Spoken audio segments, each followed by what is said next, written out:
Hi, everybody. Bob Calkins again from the Kitsap County Emergency Operations Center. Thank you for staying at home as much as you did so that we flattened the curve here in Kitsap.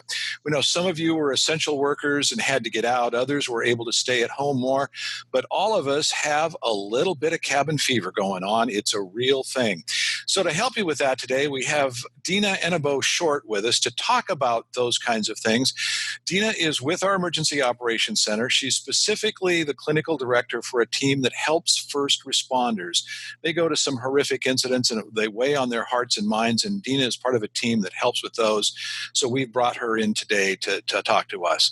So Deana, first of all, thanks very much for joining us. And let's get right to the point. This is an unusual situation. How should people feel? There is no normal thing to feel, but there's kind of, at this point, 2 months into it, being irritable and feeling a little cramped and maybe lethargic is probably typical. If your lethargy has turned to depression or your antsiness and feeling trapped is getting towards anxiousness, there might be some other things that have been happening besides the COVID-19. But the biggest thing that I've been hearing is lethargy. Okay. So what should somebody do if they're feeling lethargic or irritable? They find themselves just, snapping at the kids more.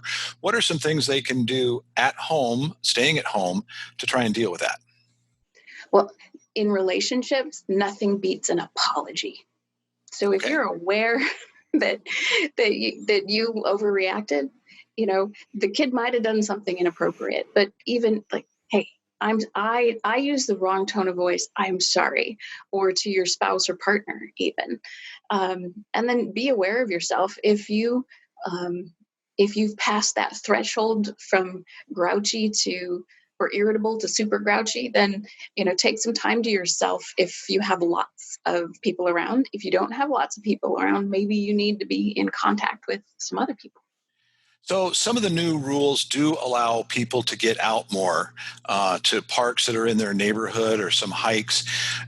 Should they be taking advantage of that? And does it need to be full-on aerobic? Does exercise help? Exercise definitely helps.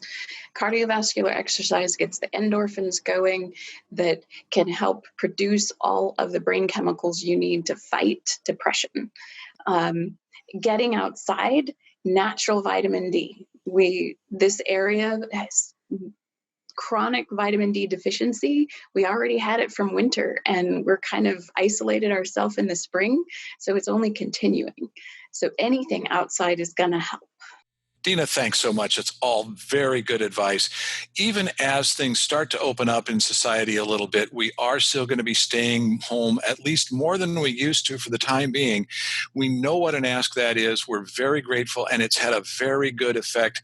Kitsap, you've really flattened that curve, and it's made a huge difference. So stay tuned for more tips and information from your Emergency Operations Center, and we'll see you next time.